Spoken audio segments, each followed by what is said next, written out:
আসসালামু আলাইকুম, শুভেচ্ছা সহ সকলকে স্বাগত জানাচ্ছি চ্যানেল আই সংবাদে। এখনকার আয়োজন নিয়ে আপনাদের সাথে আছি আমি ফাদলিহা বুশরা। শুরুতেই চলুন দেখে নিই সুপার ফ্রেশ ফর্টিফাইড সয়াবিন তেল সংবাদ শিরোনামগুলো। একনেকে প্রায় 24,400 কোটি টাকা ব্যয়ে 4 প্রকল্পের অনুমোদন। মাতারবাড়ি প্রকল্পের ব্যয় বাড়ল 6,500 কোটি টাকা।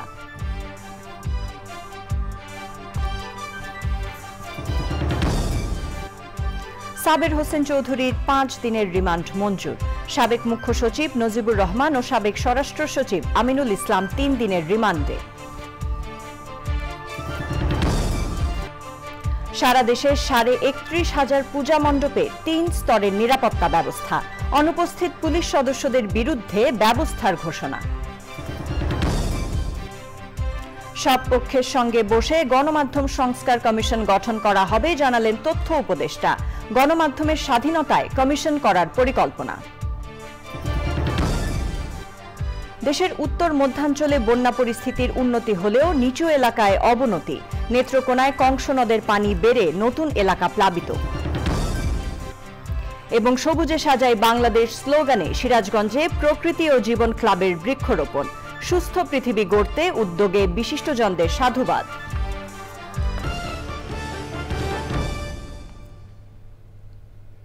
এছাড়াও নিটোল টাটা বিশেষ সংবাদে থাকছে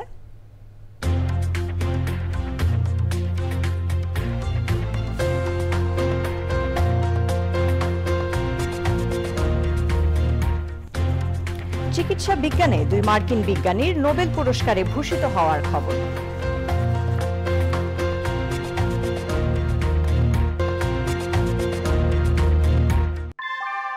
আমরা তৈরি করি বিশ্বমানের জার্মান প্রযুক্তির ভূমিকম্প সহনশীল থার্মিক্স রড, যা আপনার স্থাপনাকে নিরাপদ রাখে প্রজন্ম থেকে প্রজন্ম।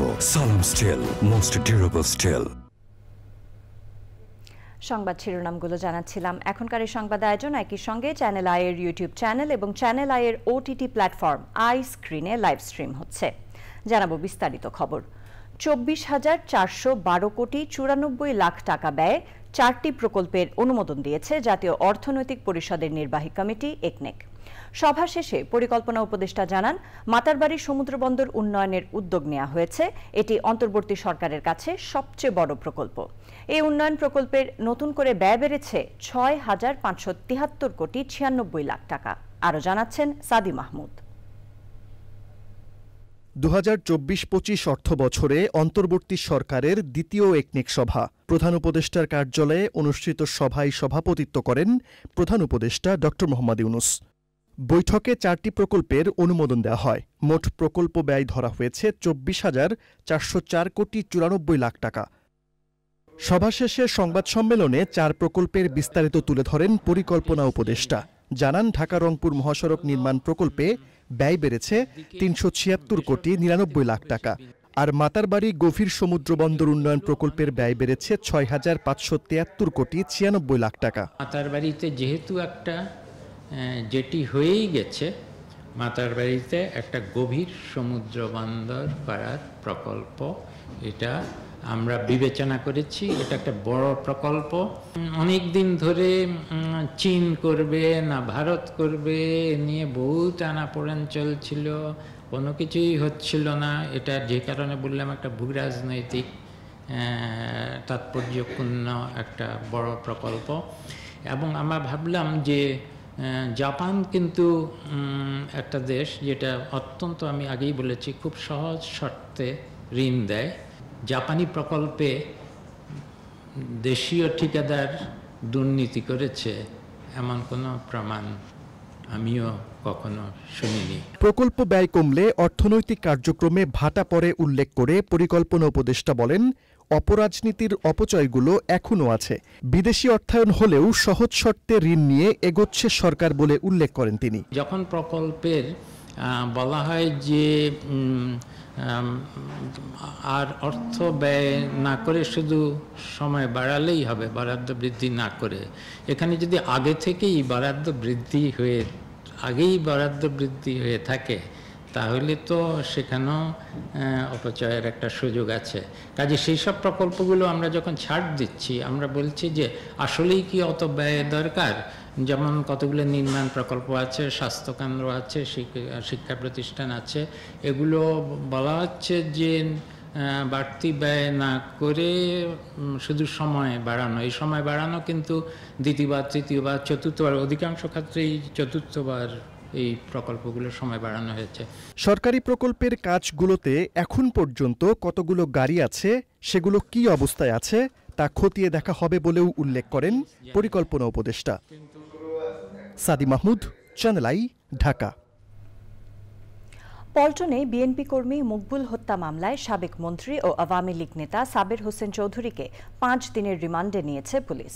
যুবদল নেতা শামীম রেজা হত্যা মামলায় সাবেক প্রধানমন্ত্রীর মুখ্য সচিব ও এনবিআরের সাবেক চেয়ারম্যান নজিবুর রহমান ও সাবেক স্বরাষ্ট্র সচিব আমিনুল ইসলাম খানকে 3 দিনের রিমান্ডে নেওয়া হয়েছে।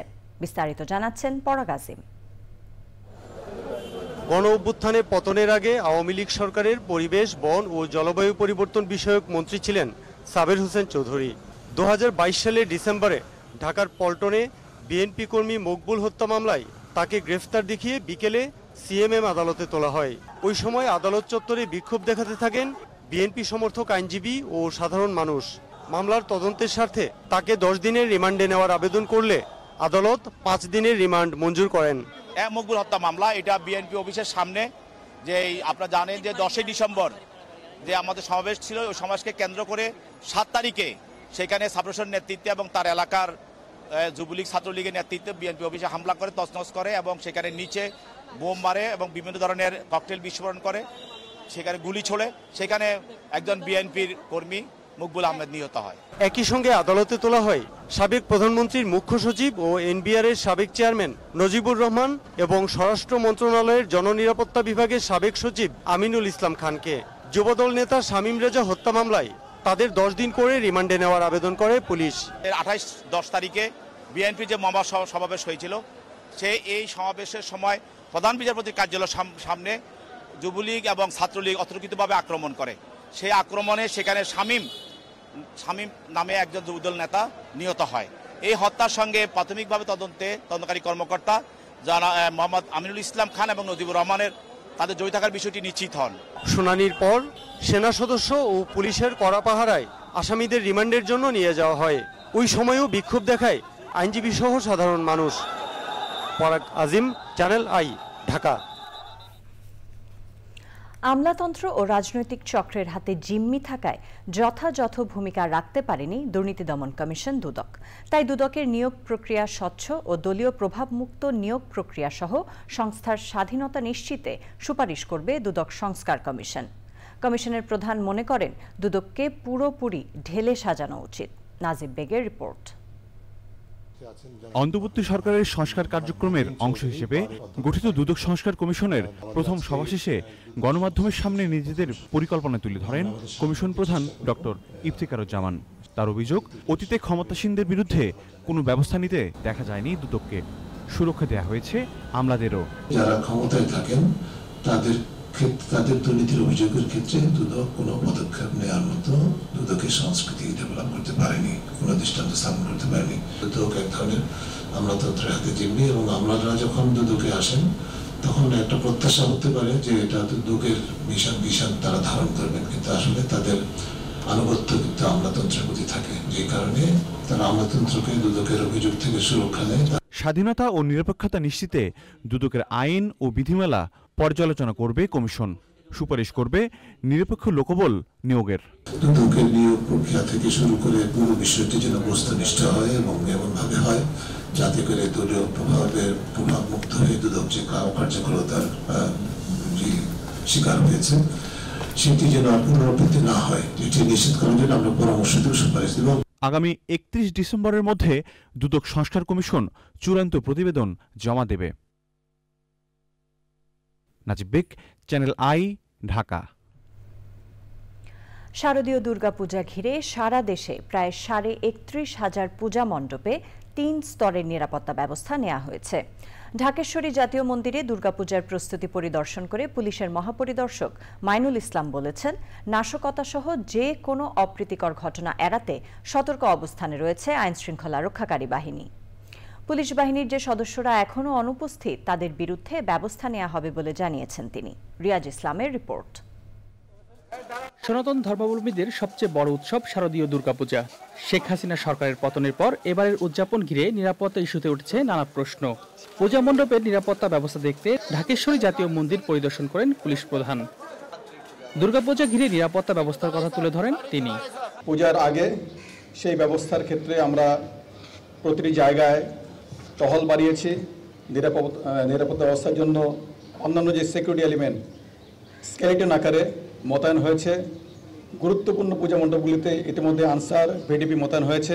পুলিশ যেন স্বতঃস্ফূর্তভাবে কাজ করতে পারে সে লক্ষ্যে তাদের মনোবল বাড়াতে নানা পদক্ষেপ নেওয়া হয়েছে বলে জানান বাহিনী প্রধান। যারা বিভিন্ন মামলায় আসামি হয়েছে, এখানে আমাদের অনেক পুলিশ সদস্য আসামি হয়েছে এবং যেসব সদস্য যার সম্পৃক্ততা আমরা পেয়েছি, প্রমাণ পেয়েছি, আপনারা জানেন ইতিমধ্যে সেই সকল সদস্য অনেককে আমরা গ্রেপ্তার করেছি। এই সংখ্যাটা 17 জন। ইউনিট ওয়াইজ হিসাব করে দেখেছি এটি সংখ্যা হচ্ছে মাত্র 187 জন। সামাজিক যোগাযোগ মাধ্যমে গুজব ঠেকাতে আলাদা মনিটরিং সেল গঠন করা হয়েছে বলে জানান IGP. Riaz Islam, channel I, Dhaka. সব পক্ষের সঙ্গে বসে গণমাধ্যম সংস্কার কমিশন গঠন করা হবে বলে জানিয়েছেন তথ্য ও সম্প্রচার উপদেষ্টা নাহিদ ইসলাম। সাংবাদিকতা নিয়ে গোলটেবিল বৈঠকে তিনি বলেন, গণমাধ্যমের ওয়েজ বোর্ড প্রসঙ্গ আসলেই সম্পাদক মালিকরা বিরোধিতা করেন। গণমাধ্যমের স্বাধীনতায় আলাদা কমিশন করার পরিকল্পনার কথাও জানান তথ্য উপদেষ্টা। তাফিমুল ইসলামের রিপোর্ট। রাজধানীতে সংবাদ মাধ্যমের সংস্কার কেন কিভাবে শীর্ষক গোলটেবিল বৈঠক। আলোচনা করেন তথ্য ও সম্প্রচার উপদেষ্টা নাহিদ ইসলাম, প্রধান উপদেষ্টার প্রেস সচিব ও বিভিন্ন গণমাধ্যমের সংবাদকর্মীরা। আলোচনায় সাংবাদিকদের বেতন কাঠামোকে অন্যতম সমস্যা হিসেবে তুলে ধরেন সাংবাদিকরা। আইন দিয়ে এর আদৌ বিকাশ সম্ভব কিনা তা দেখার সময় এখন হয়ে গেছে। জুলাই আন্দোলনে সাংবাদিকরা ভূমিকা রাখার চেষ্টা করলেও নানা চাপের কারণে তা পারেনি মন্তব্য করে তথ্য উপদেষ্টা বলেন, গণমাধ্যমকে স্বাধীন করতে পৃথক কমিশন গঠনের কথা ভাবছে সরকার। বিভিন্ন স্টেক হোল্ডারদের সাথে আনুষ্ঠানিক এবং অনানুষ্ঠানিকভাবে বসতেছি, সম্পাদক পরিষদের সাথে বসা হয়েছে। আজকের এই আলোচনাটাও এটা এক ধরনের ইনসাইট দিবে মালিক পক্ষ। তো বিভিন্ন পক্ষের সাথে ওই বসাটা এখনো কমপ্লিট হয়নি। তো সকল পক্ষের সাথে বসে তাদের একটা পরামর্শ নিয়ে আমরা এই সংস্কার কমিশনটা আসলে ঘোষণা করতে চাচ্ছি। তথ্য উপদেষ্টা বলেন, সাংবাদিকরা কেন পেশাদারিত্বের সাথে কাজ করতে পারছেন না সে বিষয়ে পর্যালোচনা করা হচ্ছে। সামনের দিকে আসলে দেখাতে চাই যে আমাদের সামনের দিনগুলোতে আমাদের কিভাবে সাংবাদিকতাকে আমরা আরো পেশাদারিত্বের একটা জায়গায় নিতে পারি এবং যাতে আমাদের তরুণরা, মেধাবীরা আগ্রহী হয়। গণমাধ্যমকে গোয়েন্দা সংস্থা, রাজনৈতিক দল ও ব্যবসা প্রতিষ্ঠানের প্রভাবমুক্ত করার আহ্বান জানান সিনিয়র সাংবাদিকরা। তাফিমুল ইসলাম, চ্যানেল আই, ঢাকা। বৃষ্টিপাত কমায় দেশের উত্তর মধ্যাঞ্চলের উজানে বন্যা পরিস্থিতির উন্নতি হলেও নিম্নাঞ্চলে অবনতি হয়েছে। নেত্রকোনার পূর্বধলায় জারিয়া জাঞ্জাইল পয়েন্টে কংস নদের পানি বিপদসীমার ওপর দিয়ে প্রবাহিত হওয়ায় প্লাবিত হয়েছে বেশ কয়েকটি গ্রাম। শেরপুর ও ময়মনসিংহের নিম্নাঞ্চলেও বন্যা পরিস্থিতির অবনতি হয়েছে। শেরপুরের নকলায় আরও 3 জনের মরদেহ উদ্ধারে বন্যায় জেলায় মৃতের সংখ্যা 8 জনে দাঁড়িয়েছে। ডেঙ্গুতে একটি মৃত্যুও কাম্য নয় উল্লেখ করে বিশেষজ্ঞ চিকিৎসকরা বলছেন, ডেঙ্গু রোগীর মূল চিকিৎসাই হল ফ্লুইড ব্যবস্থাপনা। আক্রান্তদের শরীরে জটিল উপসর্গ দেখা দিলে সময়মতো হাসপাতালে গিয়ে প্রয়োজনীয় চিকিৎসা নিলে ডেঙ্গুতে মৃত্যু কমানো সম্ভব। এজন্য ডেঙ্গু রোগীর চিকিৎসা ব্যবস্থাপনায় বিশ্ব স্বাস্থ্য সংস্থা অনুমোদিত জাতীয় গাইডলাইন মেনে চলতে সারা দেশের চিকিৎসকদের পরামর্শ দিয়েছেন তারা। জানাতুল বাকি আকিকার রিপোর্ট। 2000 সালের দিকে এডিস মশা থেকে ডেঙ্গু জ্বরের সংক্রমণজনিত রোগের প্রকোপ দেখা দেয়। তখন ওই জ্বরের রোগ লক্ষণ ও জটিলতা এবং চিকিৎসার বিষয়ে খুব কমই জানা ছিল। এরপর থেকে নিয়মিতভাবে বর্ষা পূর্ববর্তী ও পরবর্তী এই 2 সময়ে এডিস মশার প্রজনন বাড়ার সাথে ডেঙ্গু জ্বরের প্রকোপও বেড়েছে। চলতি বছর আগস্ট মাসের মাঝামাঝি থেকে বেড়েছে ডেঙ্গুতে আক্রান্ত ও মৃত্যু। আগস্টে 27 জনের মৃত্যু হলেও সেপ্টেম্বর মাসে আক্রান্তের পাশাপাশি মৃত্যু বেড়েছে 3 গুণ। এবারে ডেঙ্গু জ্বরে হেমোরোজিক বা রক্তক্ষরণ কম হলেও শকজনিত কারণে মৃত্যু বেশি হচ্ছে। বিপজ্জনক উপসর্গ দেখা দিলে যেন সে দ্রুত হাসপাতালে আসে, কারণ দ্রুত যদি আগে থেকে চিকিৎসা করা যায়, শক বা এরকম একটা কন্ডিশন হওয়ার আগে, তাহলে তাদের অবশ্যই আউটকাম বা যেটা ট্রিটমেন্ট সেটা ভালো হয়। এবছর ডেঙ্গুতে এখনো পর্যন্ত 186 জনের মৃত্যু হয়েছে। এর মধ্যে ঢাকার 2 সিটি কর্পোরেশনের বিভিন্ন হাসপাতালে মারা গেছে 125 জন। ডেঙ্গু জ্বরে দ্বিতীয় সর্বোচ্চ মৃত্যু চট্টগ্রামে, এরপরেই রয়েছে বরিশাল ও খুলনা অঞ্চল। চিকিৎসকরা বলছেন দূর দূরান্তের রোগীরা দীর্ঘ সময় পথে ব্যয় করে শেষ সময়ে ঢাকার বিভিন্ন হাসপাতালে ভর্তি হচ্ছেন। এমন রোগীরাই শক জটিলতায় মৃত্যুর ঝুঁকিতে পড়ছেন। যে কোনো পরিস্থিতিতেই তারা যেন যে কোনো স্বাস্থ্য কেন্দ্রে অথবা চিকিৎসকের পরামর্শ নেন এবং শুরু থেকেই যেন তাদের যে ফ্লুইড ম্যানেজমেন্ট বা এগুলো যেন পায়। অনেক সময় ডেঙ্গু রোগীর মৃত্যুর কারণ হতে পারে বেশি মাত্রায় বা অতি চিকিৎসা, যেটি দরকার নেই, যেমন ব্লাড অথবা প্লাটিলেট যে পর্যায়ে দরকার নেই, যদি আগেই দেওয়া হয় তাহলে কিন্তু সমস্যা। এই জন্য যে আমাদের জাতীয় এবং WHO কর্তৃক যে ন্যাশনাল গাইডলাইন প্রণীত আছে, সেই মাফিক যদি ট্রিটমেন্ট দেওয়া হয় এবং সেই ট্রিটমেন্টটা খুব কঠিন এমনও নয়, যে সেই চিকিৎসা যদি মেনে চলা হয় তাহলে কিন্তু অনেক ক্ষেত্রেই রোগীরা জটিলতা বেশি হয় না এবং অনেক সময় মৃত্যু ঝুঁকি অনেক কমে যায়। এই কারণে সেই অনুযায়ী চলা। ডেঙ্গুর জাতীয় চিকিৎসা ব্যবস্থাপনা গাইডলাইন মেনে চলার পাশাপাশি যদি কোনো চিকিৎসক জটিল রোগীকে ঢাকায় রেফার করেন, তবে পথের জন্য প্রয়োজনীয় জরুরি ফ্লুইড ব্যবস্থাপনা দিয়ে পাঠানোর পরামর্শ দিয়েছেন চিকিৎসকরা। জান্নাতুল বাকা কেকা, চ্যানেল আই, ঢাকা। কোটা সংস্কার আন্দোলনে নিহত আবু সাইদকে সন্ত্রাসী আখ্যা দিয়ে ফেসবুকে পোস্ট করায় লালমনিরহাটের সহকারী কমিশনার তাপসী তাবাসসুম উর্মির শাস্তির দাবিতে রংপুরে মানববন্ধন ও সমাবেশ হয়েছে।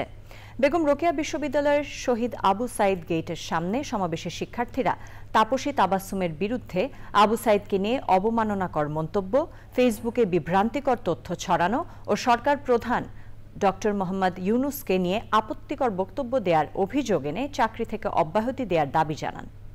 তাবাসসুমকে রবিবার ওএসডি করার পর সোমবার সাময়িক বরখাস্ত ও তার বিরুদ্ধে শাস্তিমূলক ব্যবস্থা নিতে শুরু করেছে জনপ্রশাসন মন্ত্রণালয়। লালমনিরহাটের জেলা প্রশাসক জানিয়েছেন, সহকারী কমিশনার তাপসী তাবাসসুম উর্মিকে রবিবারই লালমনিরহাট জেলা প্রশাসন থেকে অবমুক্ত করে দেওয়া হয়েছে। জাতীয় ঐক্যকে বেশি প্রাধান্য দিচ্ছে বাংলাদেশ জামায়াতে ইসলামী। দলটির আমির ডক্টর শফিকুর রহমান বলেছেন, যে জাতি ঐক্যবদ্ধ থাকে সে জাতি সব বাধা বিপত্তি উপেক্ষা করে সম্মানের সাথে মাথা উঁচু করে দাঁড়ায়। জাতীয় স্বার্থে দল মত নির্বিশেষে একটি ঐক্যবদ্ধ জাতি এখন বেশি প্রাধান্যের বিষয়। ডক্টর শফিকুর রহমান বলেন, আগামী জাতীয় নির্বাচনে জয়ী হলে রাষ্ট্র পরিচালনা করতে প্রস্তুত জামায়াতে ইসলামী। তাফহিমুল ইসলামের রিপোর্ট। নানা উত্থান পতনের মধ্য দিয়ে দেশে রাজনীতি করে আসছে বাংলাদেশ জামায়াত ইসলামী। এর মধ্যে বিগত সরকারের সময় সবচেয়ে বেশি চাপে থেকে রাজনীতি করেছে দলটি। পট পরিবর্তনের পর দেশের রাজনীতিতে বেশ আলোচনায় জামায়াতে ইসলামী। 5ই আগস্টের পর সামাজিক কর্মকাণ্ডের পাশাপাশি দলকে সুসংগঠিত করতে সভা সমাবেশ সহ নানা কর্মসূচি পালন করছে বাংলাদেশ জামায়াত ইসলামী। দলটির আমির ডাক্তার শফিকুর রহমান বলেন, পট পরিবর্তনের পর সবচেয়ে বেশি প্রয়োজন ঐক্যবদ্ধ হয়ে থাকা। আমরা এখন বৃহৎ পরিসরে বলছি জাতীয় ঐক্য। যে জাতি ঐক্যবদ্ধ থাকে সেই জাতি সম্মানের জাতি হিসাবে বিশ্বে মাথা উঁচু করে দাঁড়াতে পারে। কিন্তু যাদের মধ্যে কোনো ঐক্য থাকে না, বিভক্তি থাকে, সেই জাতি বিধ্বস্ত হয় এবং অন্যরা এসে তারা এখানে সুযোগ নেয়, তাদের সুযোগ মতো ফায়দা লুটে। আমরা বিগত দিনগুলোতে সেই করুণ অবস্থা প্রত্যক্ষ করেছি। এমন আর একটা অবস্থা ফিরে আসুক, এটা আমরা চাই না। এই জন্য জাতীয় স্বার্থ সংশ্লিষ্ট ব্যাপারে দল মত যার যারটা থাকবে, কিন্তু ঐক্যটা যেন এই সমস্ত বিষয়ে থাকে। আগামী জাতীয় নির্বাচনে জয়ী হলে জামায়াতে ইসলামীর সরকার গঠন নিয়েও কথা বলেন তিনি। এটা জনগণ নির্ধারণ করবে আল্লাহ তাআলার ফয়সালার ভিত্তিতে। আমরা আমাদের কর্মসূচি নিয়ে জনগণের কাছে যাচ্ছি। আমাদের কাজ কোনো খণ্ডকালীন কাজ নয় এবং এটা কোনো সিজনাল ওয়ার্ক নয় যে নির্বাচনের সময় আসলো আর জামায়াতে ইসলামী ঝাঁপায়ে পড়লো, বিষয়টা এমন না। জামায়াতে ইসলামী 365 দিনের প্রতিদিনই জনগণের পাশে থাকার চেষ্টা করে। আমরা যেহেতু নিয়মতান্ত্রিক পন্থায় সরকারের পরিবর্তন চাই, সেই কারণে জনগণ যদি সেরকম বিবেচনা করে আমরা জনগণকে সম্মান দেখাবো ইনশাল্লাহ। ডক্টর শফিকুর রহমান বলেন, অন্তর্বর্তী সরকার ব্যর্থ হলে আবার এ জাতি অতীতের মতো চোরাবালিতে হারিয়ে যাবে, যা দেখার জন্য প্রস্তুত নয় নতুন বাংলাদেশ। তাফহিমুল ইসলাম, চ্যানেল আই, ঢাকা। সবুজে সাজাই বাংলাদেশ স্লোগানে সিরাজগঞ্জে বৃক্ষরোপণ কর্মসূচি করেছে প্রকৃতি ও জীবন ক্লাব। হৈমবালা বালিকা উচ্চ বিদ্যালয়ে শিক্ষার্থীদের বিভিন্ন গাছের চারা বিতরণ এবং যমুনার পাড়ে বৃক্ষরোপণের মধ্য দিয়ে কর্মসূচি উদ্বোধন হয়।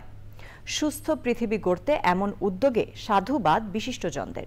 ফেরদৌস রবিনের তথ্যে আফরোজা হাসির রিপোর্ট।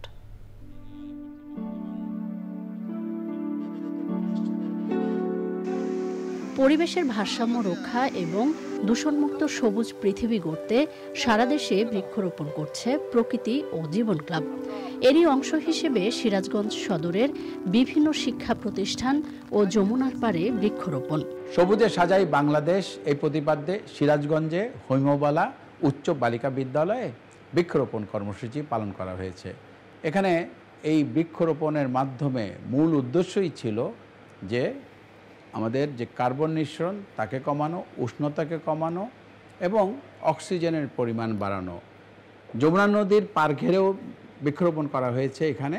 সুতরাং জলবায়ুর যে প্রভাব তাকে যদি মোকাবেলা করতে হয়, উষ্ণতাকে যদি কমাতে হয়, আমাদের ভালো রাখতে যদি হয়, আমরা যত বেশি গাছ লাগাবো, ফলদ, বনজ, ঔষধি যত লাগাতে পারবো, ততই কিন্তু আমাদের এই বাংলাদেশটা ভালো থাকবে, আমরা ভালো থাকবো, আমাদের ভবিষ্যৎ প্রজন্ম ভালো থাকবে। তাহলে কিন্তু বৃক্ষরোপণের বিকল্প নেই। আসুন আমরা সবাই হাতে হাত মিলিয়ে এই বৃক্ষরোপণ কর্মসূচিকে এগিয়ে নিয়ে যাই। পরিবেশ ও প্রকৃতি রক্ষায় দায়িত্বশীল করে তুলতে শিক্ষার্থীদের নানা জাতের ফলদ ও বনজ গাছের চারা দেওয়া হয়। পরিবেশটাকে সুন্দর করে টিকিয়ে রাখার জন্য আমাদের বেশি বেশি গাছ লাগানো প্রয়োজন। মানে যত জনসংখ্যা হয়েছে সেজন্য আমাদের প্রয়োজন পর্যাপ্ত পরিমাণে অক্সিজেন। সেটা আমরা বেশি বেশি গাছ লাগানোর ফলে সেই অক্সিজেনটা আমরা পেয়ে থাকবো। Trees are very important and precious gift of nature. First, they provide us oxygen by to consume carbon dioxide. They provide us food, shelter, etc. মহৎ কাজ। এটা যদি আমরা প্রত্যেক বিদ্যালয়ে এটা করতে পারি তাহলে বাংলাদেশের প্রকৃতি ভারসাম্য রক্ষা হবে। আমরা সকলেই গাছ বৃক্ষরোপণ করব এবং এর প্রতি যত্নবান হব। যত্ন করে বড় করতে হবে, তাহলেই আমাদের এই গাছ লাগান কর্মসূচিটা আজকে আমাদের সফল হবে। চ্যানেল আই প্রকৃতি ও জীবন ক্লাবকে অনেক অনেক ধন্যবাদ তাদের এই সুন্দর প্রোগ্রামের জন্য। জীববৈচিত্র্য রক্ষার পাশাপাশি আর্থসামাজিক উন্নয়নে প্রকৃতি ও জীবন ক্লাবের এমন কর্মসূচির প্রশংসা করেন বিশিষ্টজনরা। ফলদ, বনজ এবং ঔষধি গাছ এগুলো যদি লাগাতে পারি, একইভাবে যেমন আমাদের অর্থনৈতিকভাবে আমরা সমৃদ্ধশালী হব, আমাদের প্রাকৃতিক ব্যালেন্সটা মেনটেন হবে। এই ক্লাইমেট চেঞ্জ এর প্রতিরোধের জন্য আমি মনে করি যে চ্যানেল আইয়ের যে আয়োজন, যে প্রকৃতি জীবন ক্লাবের এই বৃক্ষরোপণ কর্মসূচির যে সচেতনতা অ্যাওয়ারনেস প্রোগ্রাম, এটি সবাইকে উৎসাহিত করবে। যে হারে বৃক্ষরোপণ হয় সেই হারে হয়তো রক্ষা করা হয় না, নিধন করা হয় কখনো কখনো। এই মহতী উদ্যোগ আপনারা যে নিচ্ছেন জীবন এবং প্রকৃতি ক্লাব, এটা নিঃসন্দেহে প্রশংসার দাবিদার। জলবায়ু অভিঘাত মোকাবেলায় ব্যাপক সবুজায়নে সব পক্ষকে এগিয়ে আসার আহ্বান সচেতন মহলের। আফরোজা হাসি, প্রকৃতি ও জীবন ডেস্ক, চ্যানেল আই। এবার বাংলাদেশ ভারত টি-20 সিরিজের খবর।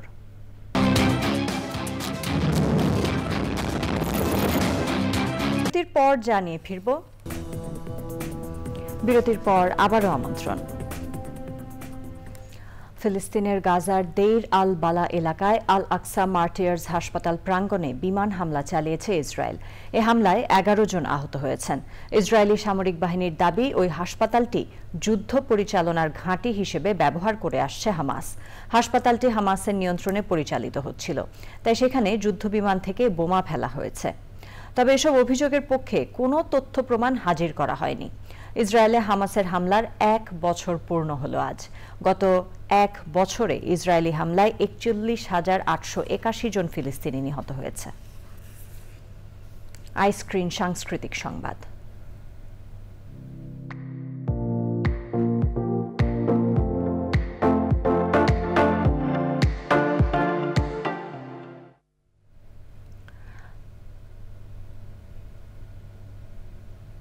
জনপ্রিয় অভিনেত্রী মেহজাবিন চৌধুরীর প্রথম চলচ্চিত্র সাবা প্রিমিয়ার হয়েছে 29তম বুসান আন্তর্জাতিক চলচ্চিত্র উৎসবে।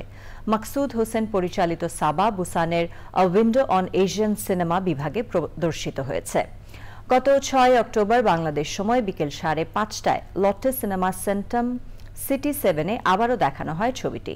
2022 সালে বুসানের এশিয়ান প্রজেক্টে মার্কেটে স্থান পায় সাবা। 49তম টরন্টো আন্তর্জাতিক চলচ্চিত্র উৎসবের ডিসকভারি প্রোগ্রামে নির্বাচিত হয় ছবিটি। সাবা প্রদর্শনে বুসানে লাল সবুজ শাড়ি পরে নিজের মুগ্ধতাও ছড়িয়েছেন এই অভিনেত্রী। নিটোল টাটা বিশেষ সংবাদ।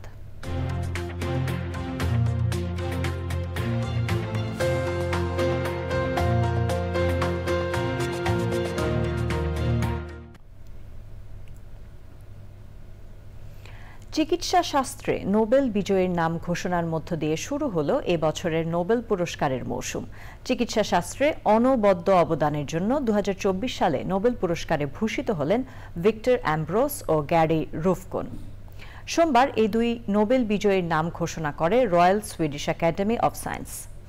মাইক্রো আরএনআর কার্যক্রম আবিষ্কারের জন্য এই পুরস্কার পেলেন তারা। পোস্ট ট্রান্সক্রিপশনাল জিন নিয়ন্ত্রণের প্রক্রিয়া আবিষ্কারেও এ দুজন গুরুত্বপূর্ণ অবদান রাখেন।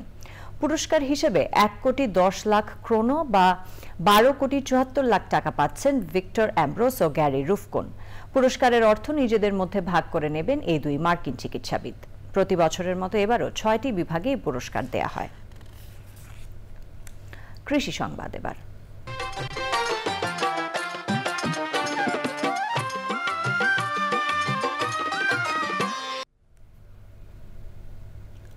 নওগাঁ জেলার বদলগাছি উপজেলায় পরিত্যক্ত জমি ও বাগান বাড়ির ছায়াযুক্ত উঠানে বস্তায় আদা চাষ করে সফল হয়েছেন রশিদুল ইসলাম। তার সাফল্যে বাড়তি আয়ের উজ্জ্বল সম্ভাবনা তৈরি হয়েছে। তরুণ এই কৃষকের উদ্যোগে এলাকার অনেক কৃষক আগ্রহী হয়ে উঠেছেন।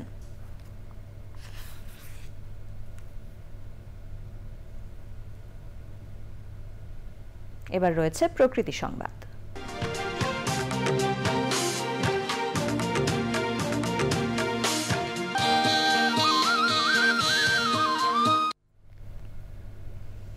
উত্তরাঞ্চলে বন্যা ও নদী ভাঙন সমস্যার স্থায়ী সমাধান এবং তিস্তা সহ অভিন্ন 54 নদীর পানির ন্যায্য হিস্সা আদায়ের দাবিতে রংপুরে মানববন্ধন ও সমাবেশ করেছে তিস্তা বাঁচাও আন্দোলন।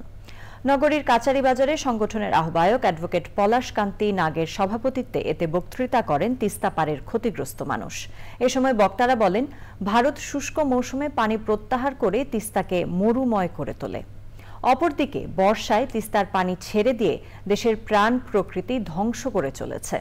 ভারতের এই পানি আগ্রাসন বন্ধে অন্তর্বর্তী সরকারের দ্রুত হস্তক্ষেপ কামনা করা হয়। পূবালী ব্যাংক বাণিজ্য সংবাদ।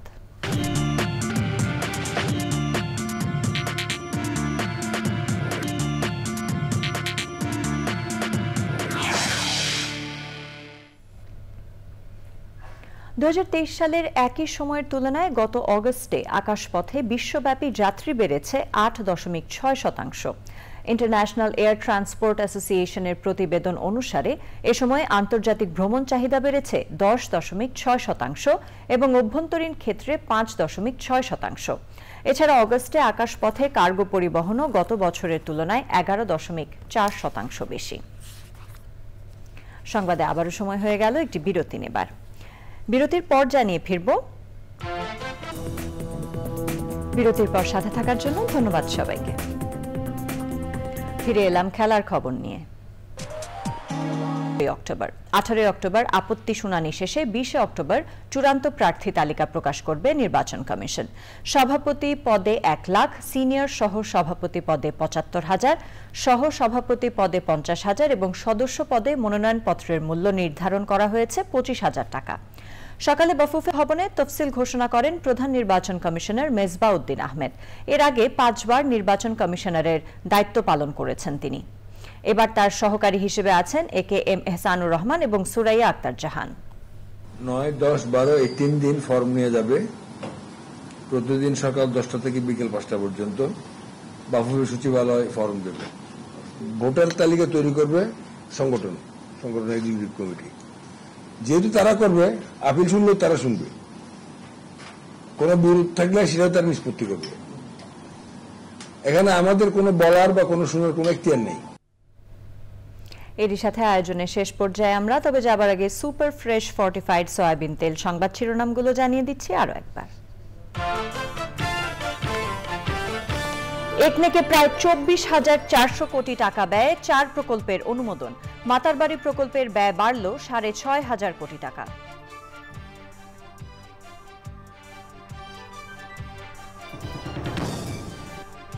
সাবের হোসেন চৌধুরীর 5 দিনের রিমান্ড মঞ্জুর। সাবেক মুখ্য সচিব নজিবুর রহমান ও সাবেক স্বরাষ্ট্র সচিব আমিনুল ইসলাম 3 দিনের রিমান্ডে। সারা দেশে 31,500 পূজা মণ্ডপে 3 স্তরের নিরাপত্তা ব্যবস্থা। অনুপস্থিত পুলিশ সদস্যদের বিরুদ্ধে ব্যবস্থার ঘোষণা। সব পক্ষের সঙ্গে বসে গণমাধ্যম সংস্কার কমিশন গঠন করা হবে জানালেন তথ্য উপদেষ্টা। গণমাধ্যমের স্বাধীনতায় কমিশন করার পরিকল্পনা। দেশের উত্তর মধ্যাঞ্চলে বন্যা পরিস্থিতির উন্নতি হলেও নিচু এলাকায় অবনতি। নেত্রকোনায় কংস নদের পানি বেড়ে নতুন এলাকা প্লাবিত। এবং সবুজে সাজাই বাংলাদেশ স্লোগানে সিরাজগঞ্জে প্রকৃতি ও জীবন ক্লাবের বৃক্ষরোপণ। সুস্থ পৃথিবী গড়তে উদ্যোগে বিশিষ্টজনদের সাধুবাদ।